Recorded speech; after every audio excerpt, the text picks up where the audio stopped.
கன்னடம் பேசுபவர்கள் ஏற்க மறுத்தாலும் தமிழ்தான் திராவிட மொழிகளின் தாய் என விசிக தலைவர் திருமாவளவன் கூறியுள்ளார்.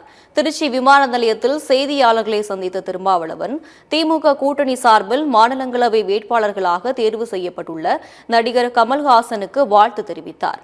அண்ணால் பல்கலைக்கழக பாலியல் வழக்கில் 5 மாதங்களில் தீர்ப்பு வழங்கப்பட்ட நிலையிலும் ஆளுங்கட்சிக்கு எதிராக முன்வைக்கப்படும் கருத்துக்கள் வியப்பை தருவதாகவும் கூறினார். தமிழ்தான் திராவிட மொழிகளின் தாய் என்பதை மொழியியல் வல்லுநர்கள் உறுதிப்படுத்தி இருப்பதை சுட்டிக்காட்டிய திருமாவளவன், கன்னடம், மலையாளம் பேசுபவர்கள் அந்த உண்மையை ஏற்க தயங்கலாம், ஆனால் வரலாறு உண்மைதான் எனவும் கூறியுள்ளார்.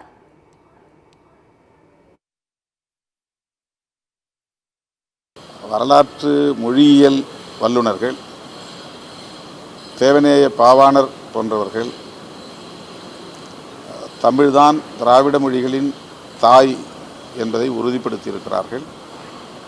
பல மொழியியல் அறிஞர்கள் அதை பல்வேறு தளங்களில் பதிவு செய்துள்ளனர்.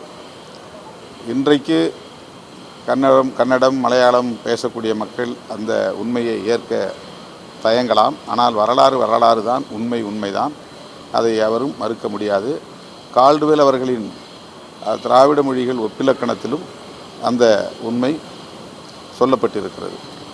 ஆகவே தமிழிலிருந்து பிற மொழிகள் சமஸ்கிருத கலப்பால் உருவாகி இருக்கின்றன என்பது ஏற்றுக்கொள்ளப்பட்ட, உறுதிப்படுத்தப்பட்ட ஒரு வரலாற்று உண்மையாகும்.